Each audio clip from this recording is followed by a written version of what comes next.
Welcome to another interesting video. So अपन कर रहे थे idioms and phrases based on theme, और थीम थी एनिमल। ये एनिमल पे लास्ट पार्ट रहने वाला है। पार्ट 1 पहले आ चुका है, जिसने नहीं देखा है वो एपिसोड, तो रिक्वेस्ट है पहले वो एपिसोड देख लेना। उसके अंदर around 18 to 19 idioms and phrases discuss किए थे, और उसमें से कुछ बहुत इंपॉर्टेंट थे जो डायरेक्टली एग्जाम्स में पूछे जाते हैं। सो this is part 2 of chapter 1। तो अब जो नेक्स्ट थीम आएगी वो होगी कलर पे। सो प्लीज ये सीरीज को फॉलो करना। इस पे डायरेक्ट क्वेश्चंस बनते हैं एग्जाम्स में, और ये बहुत हेल्पफुल रहेगी। सो करते हैं इसको कंटिन्यू। फर्स्ट है every dog has it's days. तो मतलब बोलते हैं ना हर कुत्ते का दिन आता है, तो उसका मतलब good day come sooner or after. इसका एग्जाम्पल है they say every dog has its day and mine is on Wednesday and when I will be interviewed for a television programme.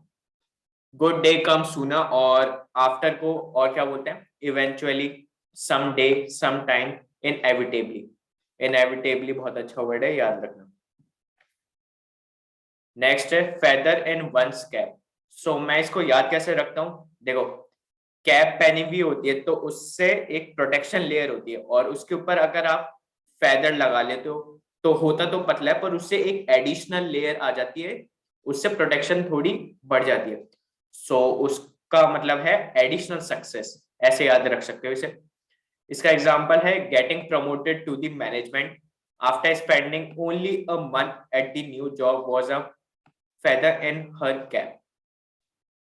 Additional success को और क्या बोल सकता है? Lucrative, बहुत अच्छा वर्ड है। Fortunate, happy, fruitful, blooming, etcetera. Feather one's nest. So इसका मतलब है to enrich oneself by taking advantage of one's position. इसका एग्जांपल है the director was supposed to distribute the money to various charities, instead he used it to feather his own nest. तो लोगों ने सोचा कि डायरेक्टर को पैसे दे देते हैं और वो चैरिटी में डिस्ट्रीब्यूट कर देगा। तो मतलब लोग समझ रहे थे डायरेक्टर अच्छा आदमी है, वो चैरिटी में दे ही देगा, पर ऐसा नहीं हुआ। और उसने अपनी पोजीशन की, मतलब जो रिस्पेक्टफुल पोजीशन है उसकी डायरेक्टर की, उसका गलत फायदा उठाकर अपनी जेब में पैसा रख लिया चैरिटी का। So to enrich oneself by taking advantage of one's position को और क्या बोल सकते हैं? Exploit, leverage, manoeuvre, profit from, etcetera. Flogging a dead horse. So मरे हुए घोड़े को ऐसे खिलाना। अब वो मर चुका है तो कोई एक्शन नहीं दिखेगा उसके अंदर, कोई मूवमेंट नहीं आएगा, तो मतलब to waste one's energy. Example है इसका ही keeps trying to get his manuscript publish but I think he is flogging a dead horse. To waste one energy को और क्या बोल सकते हैं? डिसिपेशन, बहुत अच्छा वर्ड है। Useless effort, wastefulness. Fly in the face of, ये याद रखना, बहुत एग्जाम में पूछा गया है, डायरेक्ट क्वेश्चन आता है। To be resist. एग्जाम्पल है flying in the face of public opinion the local authority has approve the demolition of old theatre. मतलब लोग रिक्वेस्ट कर रहे थे कि ये ओल्ड थिएटर को ना डिमोलिश किया जाए, नहीं तोड़ा जाए, पर लोकल अथॉरिटी ने पब्लिक की नहीं सुनी और ओल्ड थिएटर को तोड़ दिया गया। टू बी रेजिस्ट को और क्या बोल सकते हैं? Combat, counter, endure, Outlast, repel, etcetera. From a horse mouth, ये भी बहुत इंपॉर्टेंट है, याद रखना। सो इसका मतलब है from a reliable source, one the best authority. So मतलब जो भी डेटा वेटा रिलीज होता है वो रिलायबल सोर्स होता है, मतलब अब मतलब कंफर्म होता है, वो श्योरिटी रहती है कि हाँ ये किसी ने तो वेरीफाई कर रखा है। सो उस जगह बहुत बार यूज होता है फ्रॉम अ हॉर्स माउथ। इसका एग्जाम्पल है I know it's true because I got it straight from the horse mouth.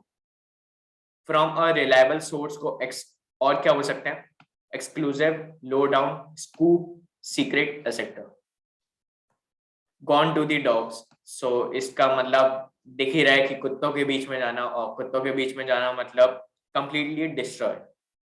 Example है इसका if your friend spend all his hard earn money on lottery tickets he is more likely to go to the dog than to win $1 million. मतलब जो सट्टा लगाते हैं उसके अंदर आप पैसा लगा रहे हो, तो हो सकता है आपकी कमाई भी हो जाए पर ज्यादा चांसेस है कि लॉस ही होंगे, तो वो कंप्लीटली डिस्ट्रॉय वाली सिचुएशन। डिस्ट्रॉय को और क्या बोल सकते हैं? Demolish, knock down, break, ruin, shatter, etcetera. Have other fish to fry, so इसका मतलब है to have more important things to do और अटेंड टू। इसका एग्जाम्पल है I am not going with you, I have other fish to fry. Easy example है और समझ में भी आ रहा होगा। Have other fish to fry मतलब एक तो मेरे पास है ही और एक को और फ्राई करने के लिए मेरे पास है वो फिश। सो मतलब कुछ इंपॉर्टेंट काम है अटेंड करने के लिए। सो इसको और क्या बोल सकते हैं? Predominate, dominate, loom large, more imperative, etcetera. Keep the wolf away from the door, so इसका मतलब है maintain oneself at a minimum level.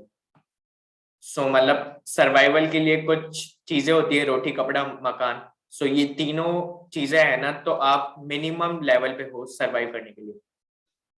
We have a small amount of money saved, hardly enough to keep the wolf from the door. Maintain oneself at a minimum level को और क्या बोल सकते हैं? Subsistence, upkeep, support, nutriment, provision, etcetera. Let the cat out of the bag, so cat ये मतलब bag में से झांकती हुई दिख रही है, सो बोलते हैं ना भांडा फोड़ दिया। सो उसका मतलब है रिवेल mystery, demystify.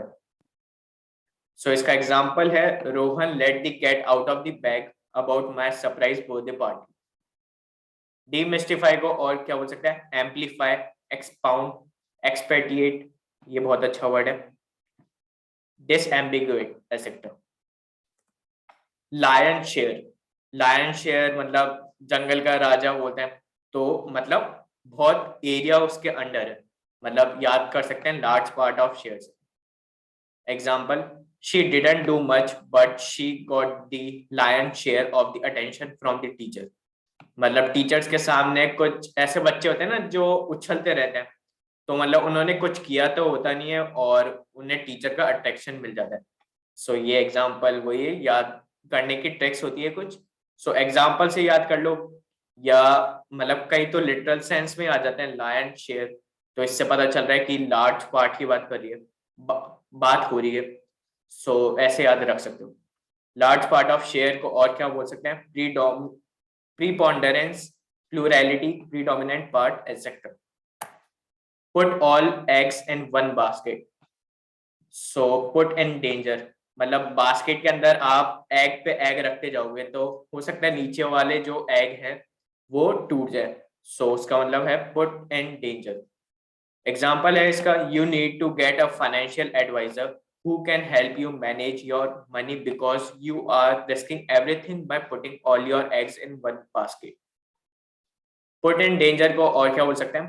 Venture, imperil, jeopardy, menace, etc. Put the cart before the horse. So इस इमेज में दिख ही रहा है कि क्या है, मतलब जो कार्ट का काम होता है वो तो हो नहीं रहा, तो to do things in wrong order मतलब सब कुछ गलत हो रहा है। एग्जाम्पल है इसका, to get married first and then get a job is putting the cart before the horse. Wrong order को और क्या बोल सकते हैं? Bonkers, faulty, haywire, disrepair, etcetera. Rule the roost, so मतलब ये जो व्हाइट कलर का है ये सबको रूल कर रहा है कि मतलब ऐसे होता है फॉलो मी, तो वैसे याद कर सकते हो टू बी दी बॉस, मतलब ये अपने आप को चैंपियन राजा समझ रहा है कि तुम मुझे फॉलो करो। सो एग्जाम्पल है, in that family it is the grandma who rules the roost. To be the boss को और क्या बोलते हैं? Domineer, principal, director, executive, etcetera. Until the cows come home, so गांव में देखा होगा आप लोगों ने कि गायों को मतलब ऐसे छोड़ दिया जाता है, सुबह छोड़ देते हैं और वो एकदम घूम फिर के चर वर के शाम को आती है, तो मतलब बहुत टाइम हो जाता है, for a very long time. Example है, if you are waiting for a bus you will have to wait till the cow come home. So for a long time को और क्या बोल सकते हैं? इन्फिनिट्यूड, इमोर्टैलिटी, डोंकीज ईयर, ये last part के अंदर किया था। डोंकीज ईयर का डायरेक्ट मीनिंग था for a very long time, मतलब बहुत टाइम बाद। So this is all for today. I hope video informative लगी हो, और प्लीज कोई सजेशन हो तो कमेंट में जरूर बताना ताकि और इम्प्रूव कर सकें। और ये मैं पहले बता चुका हूँ कि थीम बेस्ड एपिसोड आएंगे। अब जो नेक्स्ट थीम होगी वो होगी कलर पे। सो प्लीज सीरीज को फॉलो करते रहें और वीडियो को लाइक कर देना, मोटिवेशन मिलती है, और चैनल को सब्सक्राइब कर देना। सो this is all for today. Thank you and have a nice day.